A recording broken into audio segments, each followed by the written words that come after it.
مصر کی سرزمین بہت سے ایسے رازوں سے بھری پڑی ہے جو انسانی دماغ کو ہلا کر رکھ دیتے ہیں۔ یہ بات ہے 1988 کی۔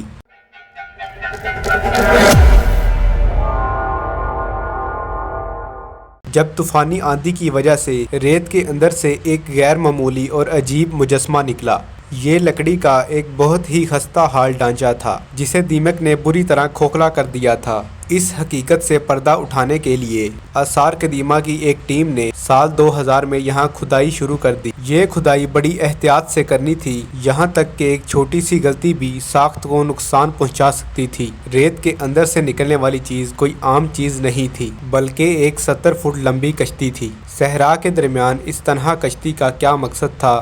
اس راز سے پردہ اٹھانے کے لیے کھوج ابھی چل ہی رہی تھی، تب معلوم ہوا کہ ایک نہیں، دو نہیں بلکہ کل 14 کشتیاں تھیں جو ایک دوسرے کے ساتھ ساتھ صحرا میں دفن تھیں۔ ناظرین، ماہرین آثار قدیمہ ان خستہ حال کشتیوں کو مکمل طور پر ریت سے نہیں نکال سکے کیونکہ وہ ڈرتے تھے کہ اگر انہوں نے ایسا کیا اور ایک بہت بڑی مسٹری ادھوری رہ جائے گی۔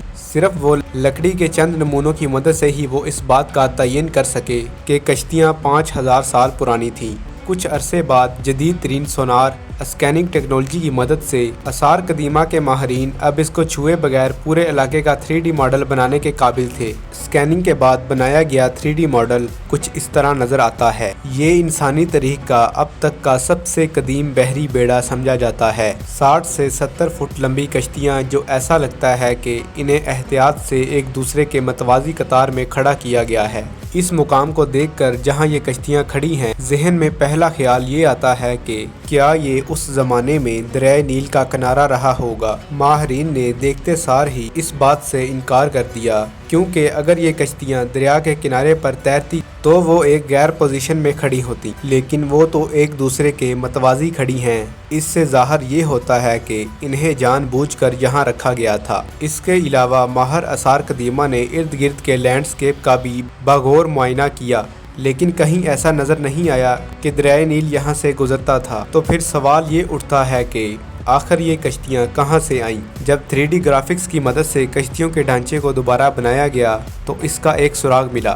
یہ کوئی عام کشتیاں نہیں تھیں بلکہ یہ کشتیاں تھیں جن کو 30 افراد کے ایک گروپ نے اوزار کی مدد سے آگے بڑھایا۔ جدید دور کی بیڑا کشتیوں کی طرح اگر ہم ان کے ڈیزائن کا باغور جائزہ لیں تو ان کشتیوں کو بڑی مہارت سے رسیوں کا استعمال کرتے ہوئے لکڑی کے تختوں کو آپس میں جوڑ کر تیار کیا گیا تھا۔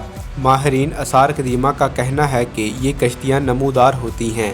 اس دور میں بنائی گئی کشتیاں بالکل الگ اور جدید شکل کی ہیں، کیونکہ ان کشتیوں میں لکڑی کے تخت کاٹ کر اندر سے ایک مخصوص زاویے پر رکھے گئے تھے، اور بظاہر ایسا لگتا ہے کہ ان کی تعمیر اسی طرح کی گئی تھی کہ ان کی خوبصورتی کو بڑھایا جائے۔ قدیم مصر میں اس قسم کی کشتیاں صرف ایک شخص کے پاس ہو سکتی تھی، اور وہ قدیم مصری بادشاہ تھا جسے فرعون کہا جاتا تھا، اور اس دور میں ایسی جدید ترین کشتیوں کو اس طرح ریت میں چھوڑنے کی طاقت صرف بادشاہ کے پاس ہی ہو سکتی ہے۔